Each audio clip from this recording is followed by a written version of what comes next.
Assalamu alaikum. Welcome to Verilog tutorial. Today we are going to cover the topic of implementation of logic gates in Verilog.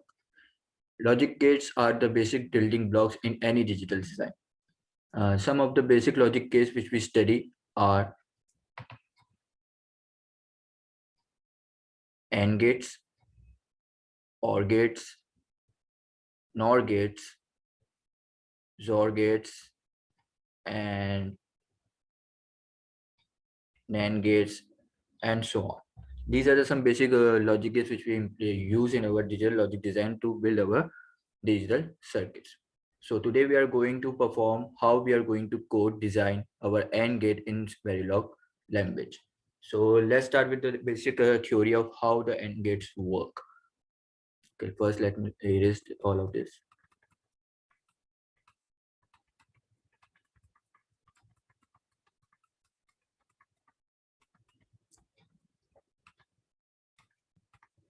Okay, so if we see how the AND gates work, so this is the symbol of an AND gate. Okay, for every AND gate there will be an inputs which we can consider A and B, and there will be an output Y. To perform the functionality of any AND gate, how we are going to check? We are going to build up a truth table.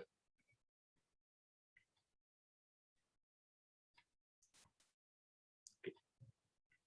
It's very obvious that on the left hand side of the truth table, we always put inputs, and on the right hand side of the truth table, we mention the outputs. So for the AND gate truth table, on the left hand side, we will be having inputs of A and B, and for the outputs, we will be having Y.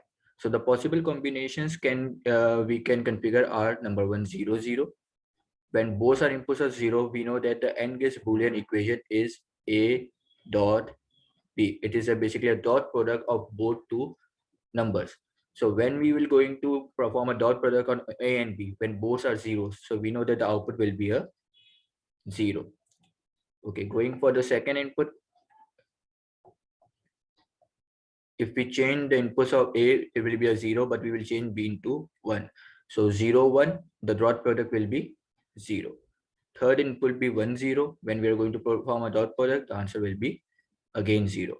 Third, if we input both A and B into 1, so 1 and 1 equals to 1. So this is the truth table of an AND gate which we are going to verify when we design our AND gate in Verilog language. Okay, so this is the basic theory of how the AND gates work. So let's get moved towards the coding. Okay, all you have to do is to, okay, first let me clear this out.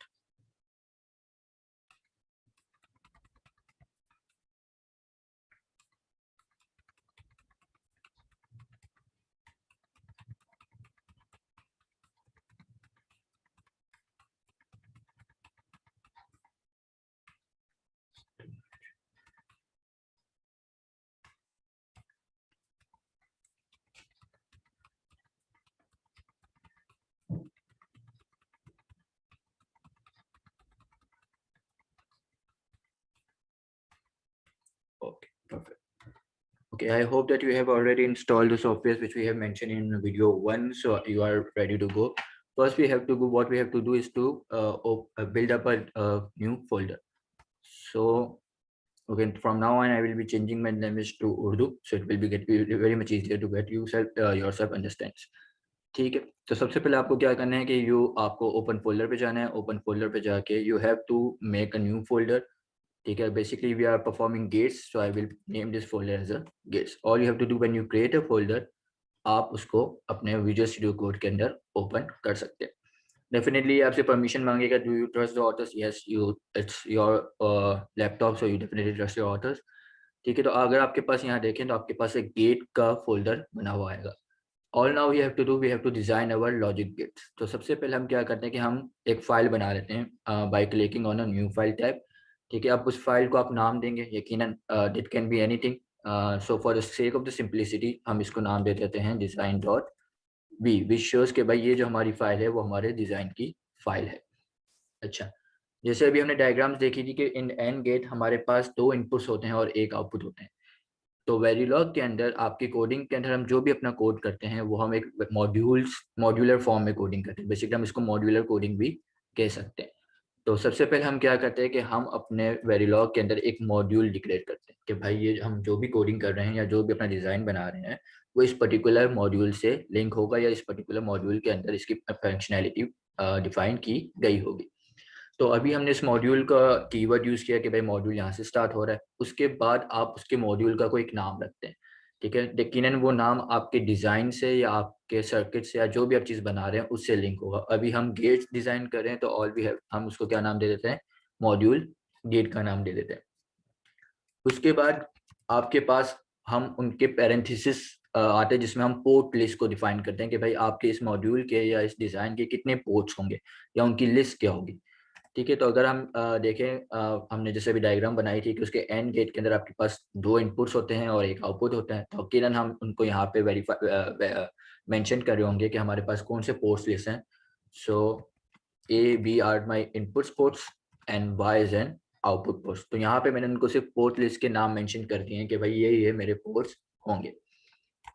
अच्छा, now question arise कि आप किस design को या आपके simulator को या compiler को कैसे पता चलेगा कि आपने जो ए बी एंड वाई लिखा हुआ है इसमें से कौन से एज ए इनपुट्स फीड किए जाएंगे और कौन से आपके एज आउटपुट्स किए जाएंगे। तो सब उसके लिए हमें इनपुट्स एंड आउटपुट्स को क्या करना पड़ता है, डिक्लेयर करना पड़ता है। So first we are going to declare inputs, ठीक है। इनपुट्स को डिक्लेयर करने के लिए the keyword we use is input. Input is the keyword जो मेंशन बताता है कि भाई ये पोर्ट जो है या ये जो वेरिएबल्स है एज ए इनपुट ट्रीट किए जा रहे होंगे, ठीक है। फ्रॉम द डायग्राम अगेन भी हमें पता है कि हमारे जो इनपुट्स होंगे वो क्या होंगे, ए एंड बी। सो हम यहाँ पे क्या मेंशन कर देते हैं, ए एंड बी, एंड उसके बाद सेमीकोलन। सिंटेक्स का बड़ा ध्यान रखिएगा, syntax are very much important. अगर आप सिंटेक्स नहीं लगाएंगे तो यकीनन आपको कंपाइलेशन पे वो आपको सिंटेक्स एरर शो करेगा, ठीक है। इनपुट्स डिक्लेयर करने के बाद ऑल वी हैव टू, हमें क्या करना है कि हमें आउटपुट्स को डिक्लेयर करना है। जिस तरह हमारे पास इनपुट का कीवर्ड है इसी तरह हमारे पास आउटपुट का कीवर्ड होगा और हमारा जो आउटपुट है वो है y, ठीक है। अब इसके बाद जब आपने एक मॉड्यूल हमने स्टार्ट किया हुआ है तो यकीनन हमें उसको एंड मॉड्यूल भी करना पड़ेगा ताकि हम बता सके कि इस लाइन से लेके यहाँ तक की जो भी कोड है वो इस पर्टिकुलर मॉड्यूल का हिस्सा है। तो जिस तरह हमारे पास मॉड्यूल स्टार्ट करने के लिए मॉड्यूल का कीवर्ड यूज किया जाता है, इसी तरह मॉड्यूल को एंड करने के लिए हम एंड मॉड्यूल का कीवर्ड यूज करते हैं। अच्छा, अभी तक मैंने अपने डिजाइन के सिर्फ इनपुट्स एंड आउटपुट्स को डिक्लेयर किया है, उसकी मैंने फंक्शनैलिटी यहाँ पे डिफाइन नहीं की। तो हमें उसके लिए उसकी फंक्शनैलिटी को भी डिफाइन करना पड़ेगा। तो इसके बहुत सारे तरीके हैं, वेरिलॉग के अंदर डिफरेंट डिफरेंट मॉडलिंग्स होती हैं। आज जिस पे हम फोकस कर रहे होंगे that will be gate level modelling, ठीक है। गेट लेवल मॉडलिंग के अंदर बेसिकली हम करते हैं क्या है कि हमारे पास कुछ बिल्ट इन गेट्स अवेलेबल होते हैं जो यूनिवर्सल गेट्स हैं। जैसे अभी हमने कुछ गेट्स की एग्जांपल देखी थी, नैंड एंड हो गया, और हो गया, जोर हो गया, नैंड हो गया। ये सारे आपके बेसिक गेट्स अवेलेबल थे जिनके बिल्ट इन फंक्शन आपके पास अवेलेबल होते हैं। तो हम उनको यूज करते हुए हम अपने डिजाइन को कोड कर रहे होंगे। अच्छा, बिल्ट इन फंक्शंस के अंदर होते किस तरह से हैं, तो सबसे पहले आपके पास उनके फंक्शन का नेम आता है। अच्छा, ये सारा मैं आपको उसके सिंटेक्स बता रहा हूँ कि बिल्ट इन फंक्शन किस तरह से डिफाइन किया जाता है। फंक्शन का नेम होता है, उसके बाद उनकी पोर्ट लिस्ट आती है। अच्छा, पोर्ट लिस्ट के अंदर अगर आप देखें कि फंक्शन इनके बिल्डिंग फंक्शन की जो पोर्ट लिस्ट होती है वो इस तरह से डिफाइन की जाती है कि सबसे पहले आपके पास उनके आउटपुट होते हैं और उसके बाद उनके इनपुट्स को डिक्लेयर किया जाता है। तो अगर मैं यहाँ पे एंड गेट को यूज करना चाह रहा हूँ, एंड गेट के बिल्डिंग फंक्शन को यूज करना चाह रहा हूँ, तो सबसे पहले मेरे फंक्शन का नेम क्या होगा, एंड गेट होगा। और जैसे मैंने बात की कि सबसे पहले आपके पास उनके आउटपुट्स डिक्लेयर किए जाते हैं, तो हमारा जो मॉड्यूल का डिजाइन का जो आउटपुट है वो क्या है, वाई। तो हम उस इनके आउटपुट पोर्ट्स को हमारे वाई के साथ क्या कर देंगे, कनेक्ट कर देंगे। तो आपको सबसे पहले क्या लिखना है, वाई, और उसके बाद उनके इनपुट्स। तो हमारे डिजाइन के जो इनपुट्स क्या है, ए एंड बी, ठीक है। उसके बाद आप उसको डाल देंगे semicolon. So this is the gate level modelling कि आपने एंड गेट को यहाँ पे मेंशन किया हुआ है। व्हाट इफ कि अगर आप कहते हैं कि मैं एंड गेट की जगह और गेट डिजाइन करना चाह रहा हूँ, तो और गेट के लिए all you have to do, आप और गेट के फंक्शन को डिजाइन करेंगे एंड सेम आपके मॉड्यूल के जो भी आउटपुट्स हैं कि वाई है, उसके बाद A comma B are my inputs. तो आप इस तरह और गेट को भी यूज कर सकते हैं एंड मैनी अदर गेट्स अगर आप उसको यूज करना चाहें तो आप उसको डिजाइन यहाँ पे कर सकते हैं। ठीक है, now we are done with our design module. तो ये हमारी अभी एंड गेट का चौथी एग्जांपल है। तो हमारी यहाँ पे डिजाइन की जो मॉडलिंग है वो यहाँ पे हमारी एंड हो जाती है। Now we all have to do कि हमें इसकी एक टेस्ट बेंच डिजाइन करनी पड़ेगी। टेस्ट बेंच का कॉन्सेप्ट क्या होता है, पहले से हम कॉन्सेप्ट को समझते हैं कि बेसिकली अगर आपके पास जैसे मैंने बोला कि मेरा डिजाइन है, तो this design will be a box. Okay, this is my design. यकीनन इस डिजाइन के जैसे हमने जो इनपुट डिक्लेयर किए हैं, ये हमारा एक इनपुट है ए, ये हमारे इनपुट है B, and this is our output Y. अब इसको टेस्ट करने के लिए कि either this design work perfectly or not, हम इसके अराउंड एक टेस्ट बेंच डिक्लेयर करते हैं। Test bench will be the top module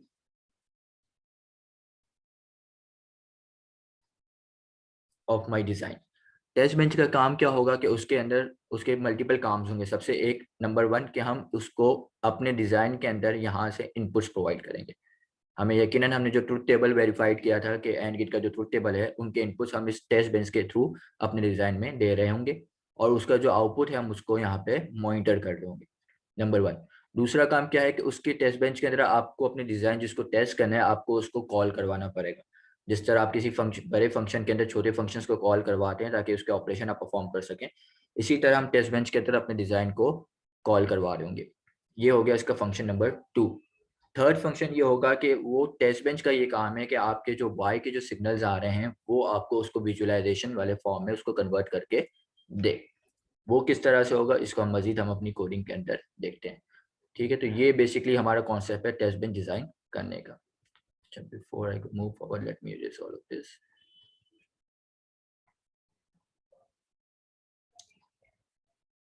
ठीक है, अच्छा, जिस तरह हमने अपने डिजाइन की फाइल बनाई थी, same wall we have to do कि हमें यहाँ पे एक टेस्ट बेंच की फाइल भी हमारे पास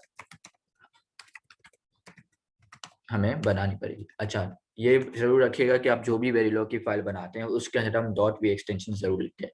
dot V extension help the compiler to understand that the file belongs to the Verilog coding. ठीक ठीक है, जिस तरह हमने डिजाइन के अंदर मॉड्यूल बनाया था, इसी तरह हम टेस्ट बेंच के अंदर भी अपना कोई एक मॉड्यूल बना रहे होंगे, क्योंकि हर चीज यहाँ पे होगी वो मॉड्यूलर कोडिंग के अंदर होती है। तो लेट्स डिक्लेयर द मॉड्यूल। जैसे हमने अपने डिजाइन के अंदर किसी एक मॉड्यूल को नाम दिया था, तो हम यहाँ पे भी अपने टेस्ट बेंच के मॉड्यूल को भी कोई ना कोई नाम दे रहे होंगे। TB will be the short form for the test bench, so I will prefer कि आप उसको टीबी यूज करें, जो आप खुद ही मेंशन कर देते हैं कि भाई ये टेस्ट बेंच का मॉड्यूल है। अच्छा, टेस्ट बेंच के अंदर अगर अभी आपने जैसे डिजाइन डायग्राम देखी है, तो उसके अंदर मैंने कहीं कोई टेस्ट बेंच के इनपुट्स डिक्लेयर नहीं किए थे, ना ही कोई आउटपुट पोस्ट बनाई थी, क्योंकि टेस्ट बेंच के अंदर कोई इनपुट्स नहीं आते। तो हम उसके जो पैरेंथेसिस है, जो पोर्ट लिस्ट है, वो हम उसको एंटी रखते हैं। ठीक है, इसी तरह अगर आपका टेस्ट बेंच स्टार्ट हुआ है तो यकीनन वो एंड भी होगा। तो end, start module, end module are the keywords. अच्छा, सबसे पहले जो हमें काम करना है, हम यहाँ पे सबसे पहले क्या काम करते हैं कि हम अपने डिजाइन को कॉल करवा लेते हैं। ठीक, डिजाइन को हम कॉल किस तरह से करवाएंगे, यानी कि बेसिकली हम इसको दूसरे अल्फाज में बोलूं तो हम इसको कहते हैं मॉड्यूल इनिशिएशन। कि आप मॉड्यूल को यहाँ पे इनिशिएट कर रहे होते हैं, कि आपने जो भी डिजाइन बनाया है आप उस मॉड्यूल को यहाँ पे इनिशिएट कर रहे होते हैं। तो इनिशिएट करने का जो सिंटेक्स होता है, सबसे पहले क्या आता है कि भाई आपके पास आपके मॉड्यूल का नाम जो आपने रखा हुआ है, डिजाइन मॉड्यूल का नाम, उसके बाद कोई भी उसको यूजर नेम आप प्रोवाइड करते हैं। ठीक है, ये सेकंड पार्ट है। सबसे पहले मॉड्यूल का मॉड्यूल नेम आता है, उसके बाद आपके पास यूजर नेम जो भी आप उसको प्रोवाइड करते हैं, एंड देन इट्स सिग्नल्स। आप उसके मॉड्यूल के जो भी आपके इंटरफेस सिग्नल्स हैं हम उसको डिक्लेयर कर रहे होते हैं। ठीक है, किस तरह, वो हम नीचे देखते हैं कि सबसे पहले हमने अपने डिजाइन का नाम क्या रखा था, गेट। तो हम इसको काम कॉल करेंगे विद रिस्पेक्ट टू गेट। यकीनन अब इसका कोई यूजर नेम है तो हम इसको नाम दे देते हैं DUT। DUT stands for design under test, कि हम अपने इस गेट के मॉड्यूल को टेस्टिंग कर रहे हैं, तो हम इसको लिख देते हैं डिजाइन अंडर टेस्ट। यकीनन आप इसको कोई और नाम भी दे सकते हैं, but for the sake of the simplicity we will using DUT, design under test. अच्छा, उसके बाद मैंने बात की कि हमें सिग्नल्स के नाम आएंगे। तो हमारे डिजाइन के अंदर जो सिग्नल्स थे वो कौन कौन से थे, एक ए था। अच्छा, डिजाइन्स को, मॉड्यूल को इनिशिएट या कनेक्ट करने के लिए हम ये डॉट ऑपरेटर यूज करते हैं विद सिग्नल नेम के dot A will be the signal name of my design, और डॉट ऑपरेटर के इस ए वाले सिग्नल से मुझे जो भी सिग्नल मैं मेंशन करूंगा उसको क्या करना है, यहाँ पे उसको कनेक्ट करना है। उसके बाद second input was my dot B comma and dot Y comma. अच्छा, ये चीज देखिएगा कि आपके पास इनिशिएशन के अंदर मैंने ए और बी के बाद तो कॉमा लगाया, लेकिन वाई के बाद कॉमा नहीं लगाया। तो जो भी आपका लास्ट सिग्नल होगा इनिशिएशन के अंदर, उसके बाद आप कॉमा इंट्रोड्यूस नहीं करते। आप from the very start till the second last आप उसमें कॉमा से लगाते हैं, लेकिन from the in the last signal आप उसमें कॉमा नहीं लगाते, क्योंकि आपके यहाँ पे वो ब्रैकेट क्लोज हो रहा होता है। ठीक है, तो ये तो हमने अपने डिजाइन को यहाँ पे क्या कर लिया, आपने इनिशिएट कर दिया। अब हमें क्या करना है कि हम इस मॉड्यूल को किसी हमारे वेरिएबल्स के साथ हमें इसको क्या करना है, कनेक्ट करना है। जैसे अभी हमने डिजाइन में डायग्राम में देखा था कि मुझे अपने टेस्ट बेंच से कुछ इनपुट्स अपने डिजाइन के अंदर प्रोवाइड करने हैं, तो उसमें यकीनन मुझे यहाँ पे कोई कनेक्शन पोस्ट उसको देनी पड़ेगी। वो पोस्ट दिखने के लिए मैं क्या करता हूँ कि भाई हम कुछ वेरिएबल्स डिक्लेयर कर लेते हैं, डिक्लेयर वेरिएबल्स। ठीक है। अच्छा, टेस्ट बेंच के अंदर ये बात होती है कि हमें जो भी हमारे डिजाइन के इनपुट्स होते हैं वो हम अपने वेरिएबल्स को डिक्लेयर करते हैं टेस्ट बेंच के अंदर with the keyword of reg. हमारे गेट के डिजाइन के अंदर कितने इनपुट्स थे, 2 इनपुट्स थे, तो उसको हम रेज के कीवर्ड के साथ यहाँ पे डिक्लेयर करेंगे, रेज ए कॉमा बी। ठीक है, अगर एक ही साइज के सिग्नल है तो आप एक साथ उसको मेंशन कर सकते हैं, अगर अगर अलग अलग साइज के अगर सिग्नल है तो आप उसको अलग अलग मेंशन करते हैं। वो मजीद फिर हम आगे देखेंगे कि किस तरह वो हम उसको यूज कर सकते हैं। और हमारे डिजाइन का जो आउटपुट होता है उसको हम वायर के कीवर्ड के साथ यहाँ पे डिक्लेयर कर रहे होते हैं। ठीक है, ये बात याद रखिएगा कि जो इनपुट्स होते हैं उसको आप ब्रेज के कीवर्ड के साथ डिक्लेयर करते हैं, और जो आउटपुट होते हैं उसको हम वायर के कीवर्ड के साथ यहाँ पे डिक्लेयर कर रहे होते हैं। ठीक है, अभी हमने ए बी वाई सेम नाम्स रखे हैं, तो हम इसको ए के साथ ए को कनेक्ट कर देते हैं, बी के साथ बी को कनेक्ट कर देंगे, और वाई के साथ हम अपने वाई को कनेक्ट कर देंगे।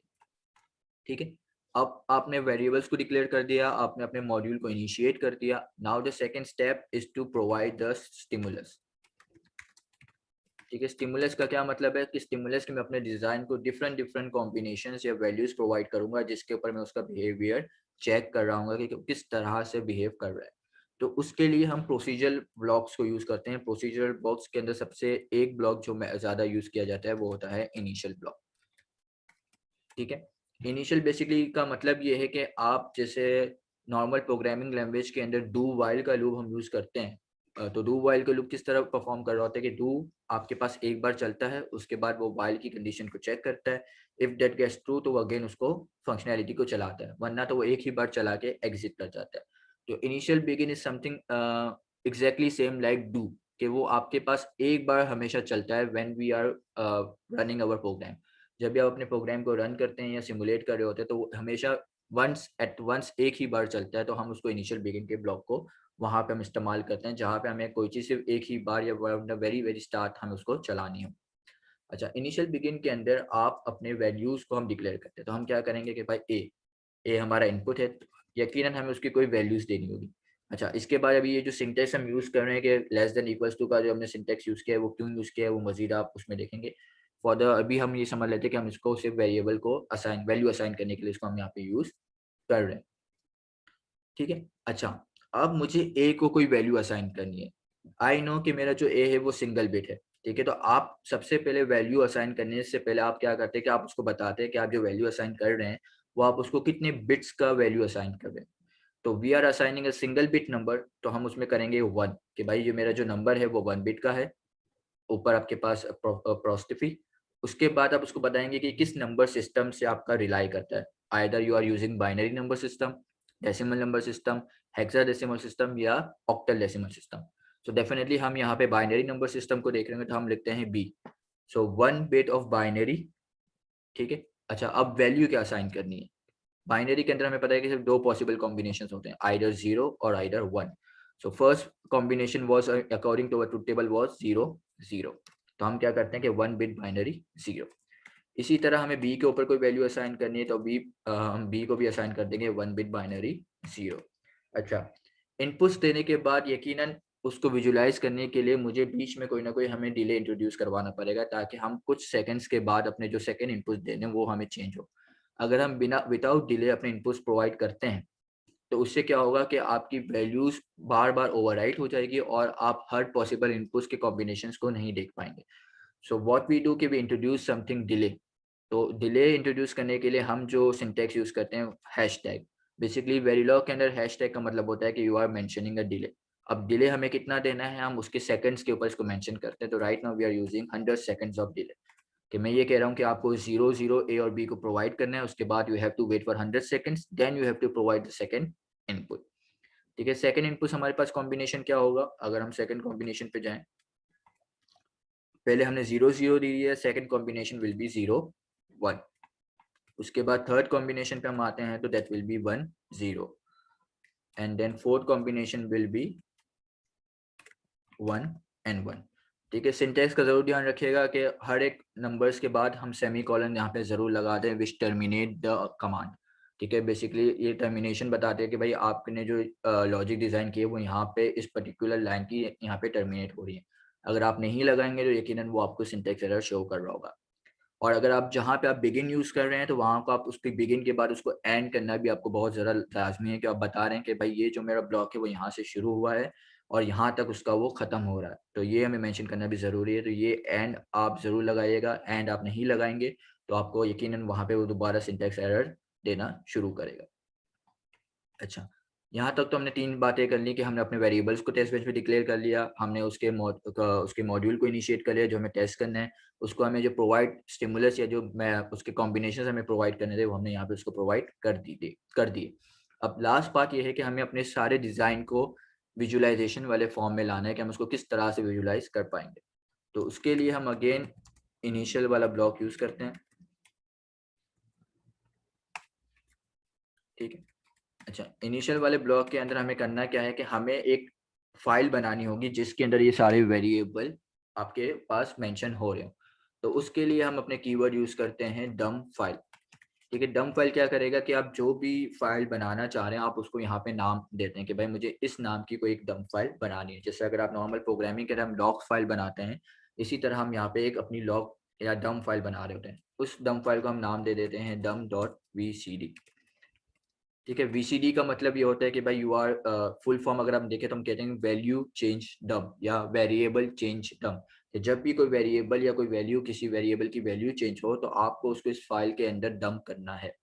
ठीक है, अच्छा, अब आपने ये तो बता दिया कि भाई आपको फाइल किस तरह की बनानी है, लेकिन फाइल के अंदर कौन से वेरिएबल्स हमें डालने हैं वो हमें मेंशन करना लाजमी है, वरना वो खाली फाइल आपको डम करके दे देगा, क्योंकि आपने उसको यही नहीं बताया कि इसको इस पूरे डिजाइन या टेस्ट पेज में से कौन से वेरिएबल आपको आपको डम करके उसको शो करने हैं। तो उसके लिए हम दूसरा अपना कीवर्ड यूज करते हैं डम वार्स का। वार्स का मतलब वेरिएबल से होता है, फुल फॉर्म वेरिएबल, उसका शॉर्ट वार्स। ठीक है, हम यहाँ पे इसको दे देते हैं 0 कि भाई आपके पास जितने भी वेरिएबल्स है यू ऑल हैव टू डम इनटू अवर फाइल, जो हम dum.vcd की फाइल बना रहे होंगे। ठीक है, सो बाय सेइंग दैट सो, तो अगर आप देखें तो हमारी यहाँ पे जो टेस्ट बेंच की डिजाइनिंग है वो भी हमारी यहाँ पे कंप्लीट हो जाती है। टेस्ट बेंच के अंदर हम 4 चीज करते हैं। ठीक है, ये आपको हर बार हम जब भी टेस्ट बेंच बना रहे होंगे हमको करना पड़ेगा। सबसे पहले हमें वेरिएबल्स को डिक्लेयर करना पड़ेगा जो हमारे मॉड्यूल के साथ कनेक्ट होंगे। सेकंड वर्क कि हमें अपने मॉड्यूल को इनिशिएट करना पड़ेगा जिसको हमें टेस्ट करना है। नंबर 3 हमें उसको कुछ ना कुछ स्टिमुलस प्रोवाइड करने होंगे ताकि हम उसके आंसर्स को देख सकें। नंबर 4 हमें उसकी एक डम फाइल हमें बनानी होगी। ठीक है, सो बाय सेट सो हमने अपनी डिज़ाइन फाइल भी बना लिया और हमने अपनी टेस्ट बेंच भी बना लिया। नाउ हमें इसको चला के देखना है कि भाई इसको चलाएंगे किस तरह। सो आप अपने इसको ड्रैग अप भी कर सकते हैं टर्मिनल के लिए, या तो आप इसको यहाँ से टर्मिनल करके भी न्यू टर्मिनल ओपन कर सकते हैं। ठीक है, आप इसको सबसे पहले हम मेंशन करेंगे कि क्या हम अपनी जो हमने डायरेक्टरी बनाई थी जहाँ पे हमने ये फाइल्स बनाए हैं हम उसी डायरेक्टरी के अंदर अवेलेबल मौजूद है कि नहीं है। तो आप देख सकते हैं कि मैं अभी अपनी गेट्स की मैंने डायरेक्टरी फोल्डर बनाया था तो मैं अपने गेट्स के फोल्डर के अंदर ही अवेलेबल हूँ। अगर आप किसी और डायरेक्टरी के अंदर से आप इस कोड को चलाने की कोशिश करेंगे तो वो आपको एरर देना शुरू कर देगा। तो you have to make sure कि आप जिस डायरेक्टरी में आपने फाइल्स बनाई है आप उसी डायरेक्टरी के अंदर मौजूद हों। ठीक है, डायरेक्टरी में आप सबसे पहले आप क्या कमांड लिखते हैं, हम आई वेरीलॉग की कमांड लिखेंगे जो हमने वीडियो 1 के अंदर इंस्टॉल किया था। So first will be the keyword I Verilog. उसके बाद हमें इसकी एक बीबीपी फाइल बनानी होती है जो हमारे डिजाइन को कंपाइल करके उसकी एक नॉन ह्यूमन रीडेबल फॉर्म की फॉर्मेट एक बना के प्रोवाइड कर देता है। तो हमें वो फाइल बनानी है, तो उसके लिए हम -o का फ्लैग यूज करते हैं। -o flag means output file. उस आउटपुट फाइल का कोई ना कोई नाम होगा तो हम out.bbp का नाम उसको प्रोवाइड करते हैं। अच्छा, अब हमें इसको ये बताना है कि आप हम बेसिकली अभी तक हमने जो चीज़ें बताई हमने बता दिया कि आपको आई वेरीलॉग का सिमुलेटर यूज़ करना है, उससे एक आउटपुट फाइल बनानी है जिस फाइल का नाम होगा out.bbp। लेकिन अब हमें ये भी बताना है कि आपको किस फाइल को कंपाइल करके ये फाइल बनानी है। तो सबसे पहले हम अपनी टेस्ट बेंच का नाम देंगे। तो टेस्ट बेंच का नाम आपने जो भी रखा है, आप पर्टिकुलरली वही नाम यहाँ पे प्रोवाइड करेंगे। ये बात जरूर याद रखिएगा कि आपको पहले टेस्ट बेंच ही मेंशन करनी है। अगर आप डिजाइन पहले मेंशन करेंगे तो वो हो सकता है कि आपको एरर थ्रो कर रहा हो। ठीक है, तो सबसे पहले हमने अपने टेस्ट बेंच का नाम लिख दिया कि भाई टेस्ट बेंच डॉट बी। उसके बाद उस टेस्ट बेंच के साथ हमारी कौन सी फाइल हमें टेस्ट करनी थी, वो थी डिजाइन। तो हम यहाँ पे नाम दे देंगे डिजाइन डॉट बी। अच्छा, फाइल्स का नाम जो आपने रखा है यकीनन आप वही उसको प्रोवाइड कर रहे होंगे। ये लिखने के बाद आप एंटर करते हैं। अगर ये आपके पास डायरेक्ट नेक्स्ट टर्मिनल पे चला जाता है तो इस मीन कि आपका जो डिजाइन है वो 100% करेक्ट है, उसके अंदर ना कोई सिंटेक्स एरर है ना ही कोई किस्म का एरर है। अगर यहाँ पे अगर आपको कोई एरर शो करता है, फॉर एग्जांपल अगर मैं इस अपने इनिशियल बिगिन टेस्ट बेंच में से ये कॉलन हटा देता हूँ और उसके बाद दोबारा ये कमांड चलाऊंगा, तो यू सी के उसने मुझे टेस्ट बेंच लाइन नंबर 18 के ऊपर उसने मुझे सिंटेक्स एरर का एरर शो किया है। ठीक है, अगर आप फाइल में देखें तो लाइन नंबर 18 है, लेकिन लाइन नंबर 18 में देखो तो कोई एरर नहीं है क्योंकि मैंने यहाँ पे सिंटेक्स से ही कंप्लीट किया, लेकिन उससे ऊपर वाली जो लाइन है वहां पे सिंटेक्स है। तो वो आपको या तो नेक्स्ट लाइन पे मेंशन कर रहा होगा या से उससे ऊपर वाली लाइन का एरर आपको उस पर्टिकुलर लाइन पे मेंशन कर रहा होगा। तो अगेन अगर मैं यहाँ पे अपना सेमीकोलन लगा दूं, उसको सेव करके अगर दोबारा चलाऊंगा तो सी मेरा जो एरर था वो रिमूव हो चुका है। ठीक है, आप इसमें लेफ्ट हैंड साइड पे आप देख सकते हैं कि आपको यहाँ पे इसने out.bvp की फाइल जनरेट करके प्रोवाइड कर दी है। अब हमें इस out.bvp को डम फाइल में कन्वर्ट करना है ताकि हम इसको विजुलाइज कर सके। तो आप इसके लिए क्या लिखते हैं, bvp out.bvp। ठीक है, out.bvp आपकी फाइल का नाम है और bvp हम इसके सिमुलेटर की कंपाइलेशन का कमांड है। अब जब रन करेंगे तो यूसी के उसने मुझे एक इन्फो प्रिंट करके दिया है कि बीसीडी इन्फो की डम फाइल ओपन फॉर आउटपुट, कि उसने जो भी मुझे डम फाइल बनानी थी उसने मुझे बना के प्रोवाइड कर दी है। और on the left hand side अगर आप अपने स्क्रीन पे देखें तो यहाँ पे मुझे डम डॉट बीसीडी की फाइल भी यहाँ पे मुझे शो हो रही है।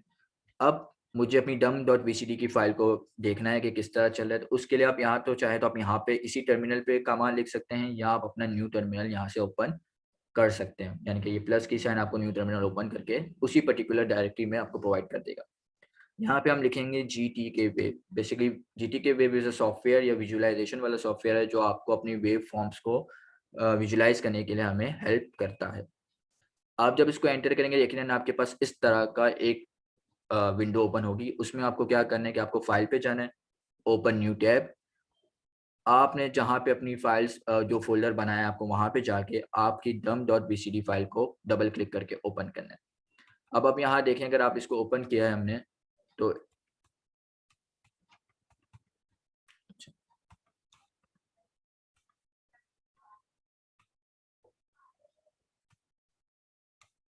ठीक है, आपके पास ये बीसीडी फाइल ओपन हो गई है। नाउ आप अगर लेफ्ट हैंड साइड पे देखेंगे तो आपके यहाँ पे टीबी लिखा हुआ है जो मेरे टेस्ट बेंच के मॉड्यूल का नाम था। और अगर ऐसे प्लस साइन को क्लिक करेंगे तो यू हैव द डट, जो हमने अपने डिजाइन के नाम को, गेट के डिजाइन को नाम दिया था कि डट। तो इस तरह अगर आपके मल्टीपल डिजाइन है तो आप इन सब डिजाइन को यहाँ पे आप उसको देख पाएंगे। तो हम क्या करते हैं, अपने टीबी के मॉड्यूल पे क्लिक करते हैं। जब हम आप उसको क्लिक करेंगे तो ऑन द बॉटम आपको ये 3 सिग्नल्स प्रोवाइड करेगा जो आपने वहाँ पे वेरिएबल्स को डिक्लेयर किया है। तो अगर मैं इन वेरिएबल को देखना चाहता हूँ तो आपको या तो इसको डबल क्लिक करें, डबल क्लिक करेंगे तो आपके पास ये यहाँ पे आउटपुट पे इस लेफ्ट राइट हैंड साइड पे विंडो पे शो होना शुरू हो जाएंगे। या आप इसको क्लिक करके ऑन द टॉप बॉटम से आप अपेंड भी कर सकते हैं, बोथ सिस्टम वर्क। या आप इसको ड्रैग एंड ड्रॉप भी यहाँ से कर सकते हैं। तो जिस तरह आपको ईजी पड़ता है आप इसको ड्रैग एंड ड्रॉप कर सकते हैं। ठीक है, अच्छा ये विंडोज थोड़ी छोटी है तो इसको बड़ा करने के लिए आपके पास यहाँ पे जूम फिट होता है, तो आप इसको जूम फिट कर ले ताकि आप उसको पॉसिबल सही तरह से आप इसको विजुलाइज कर सकें। अच्छा, अब हम बात करते हैं कि हमारे पास ये वेव फॉर्म आई किस तरह से। ठीक है, तो बेसिकली ये वेव फॉर्म एग्जैक्टली आपके ट्रुथ टेबल को बता रही होती है कि जिस तरह से आपने अपने इनपुट्स दिए हैं उसी तरह से ये वेव फॉर्म बन रही होती है। इन डिजिटल डिजाइन हमारे पास, अगर मैं यहाँ पे आपको बना के दिखाऊं, तो हमारे पास जो वेव फॉर्म्स बनती है, हम अपने वैल्यू 1 के लिए the wave form shows like high. ठीक है, इस तरह की इसकी एक सिग्नल होता है कि जिसको हम मेंशन करते हैं कि हाई। और अगर लो है तो वो बिल्कुल ही स्ट्रेट लाइन चल रही होगी। तो अगर आपके पास इस तरह की वेव फॉर्म है कि जहाँ पे आपको एक अपर हाफ या अपर वैल्यू एक शो हो रही है, यानी कि आप उसको 1 कंसीडर करेंगे लाइक दिस। और अगर आपके पास स्ट्रेट लाइन चल रही है तो हम उसको 0 कंसीडर करते हैं। ठीक है, अच्छा अगर आप अब देखें कि सबसे पहली जो मेरे इनपुट है वो मैंने क्या दिए थे, 0 and 0 according to my test bench. तो एंड गेट की फंक्शनैलिटी यही कहती है कि जब आपके पास दोनों जीरो हो तो आपके पास आउटपुट भी क्या होना चाहिए, जीरो होना चाहिए। तो अगर आप देखें तो बिल्कुल ये स्ट्रेट लाइन जा रही है, तो straight line means the input is zero. So when both inputs are zero my output is also zero. अब हम सेकंड इनपुट पे जाएं कि सेकंड इनपुट अब देखेंगे तो हमने यहाँ पे 100 सेकंड्स हमें शो करता है कि हमने सेकंड इनपुट जो है वो 100 सेकंड्स के बाद हमने प्रोवाइड किया था। इसमें आप देखें तो आपके पास एक वेवफॉर्म बिल्कुल स्ट्रेट जा रही है, इसमें दैट इज अ जीरो, और एक वेवफॉर्म आपकी अपर वैल्यू आपको शो कर रही है, ठीक है, एक आपको स्टेप शो कर रही है, तो उस स्टेप को हम कहते हैं 1। तो हमारा जो सेकंड इनपुट क्या था वो 0 1 था। सो वी नो जब हम 0 1 प्रोवाइड करेंगे तो हमारा एंड गेट हमें क्या प्रोवाइड करेगा, दोबारा 0 ही प्रोवाइड कर रहा होगा। Then we move towards our third input. Third input हमारे पास क्या है, 1 0। तो आप देखें तो हमारे पास ए जो है वो 0 से 1 पे कन्वर्ट हो गया है स्टेप के ऊपर, और जो बी था वो हमारा स्टेप से दोबारा लो शो हो गया, यानी कि 0 की तरफ वो शो हुआ। तो 1 0 अगेन रिजल्ट इनटू अ 0। उसके बाद अगर हम फोर्थ इनपुट की बात करें, जब हमने दोनों इनपुट्स को क्या प्रोवाइड किया था, 1 1। सो यकीनन वो जो 1 है वो आपका कंटिन्यू चल रहा है क्योंकि अपर हाफ ही था। उसके बाद बी के अंदर आप देखें तो आपके पास दोबारा स्टेप इंट्रोड्यूस हुआ है जिस शोज के आपके पास 1 इनपुट चल रहा है। So both when both inputs are 1 my output will also be a 1। तो आप देख सकते हैं कि आपका आउटपुट इसी तरह से उसने स्टेप लेके आपको 1 वैल्यू यहाँ पे शो की है। ये चीज़ आप वेवफॉर्म से भी देख सकते हैं और ये चीज़ आप यहाँ से भी अपने सिग्नल्स के वेरीफाई भी कर सकते हैं। यहाँ पे आपको वो नंबर्स, आपको वैल्यूज, उस पर्टिकुलर सिग्नल की वैल्यू आपको शो कर रहा होता है कि ये क्या वैल्यू रिप्रेजेंट कर रहा है। सो दिस शोज कि हमने जो हमारा डिज़ाइन एंड गेट हमने जो डिज़ाइन किया था वो परफेक्टली वर्क कर रहा है और 100% जिस तरह हम चाह रहे थे उसी तरह से उसकी फंक्शनैलिटी यहाँ पे डिज़ाइन हुई भी है। ठीक है, आई विल होप कि आपको ये ट्यूटोरियल समझ में आया होगा। मज़ीद इसकी प्रैक्टिस करने के लिए आई विल प्रेफर कि आप इसके एंड गेट के बाद और गेट है या ज़ोर गेट है, मज़ीद जो गेट्स है आप उसकी प्रैक्टिस करके अपने इन कॉन्सेप्ट को मज़ीद क्लियर करें। Thank you very much for your valuable time. अल्लाह हाफ़िज़।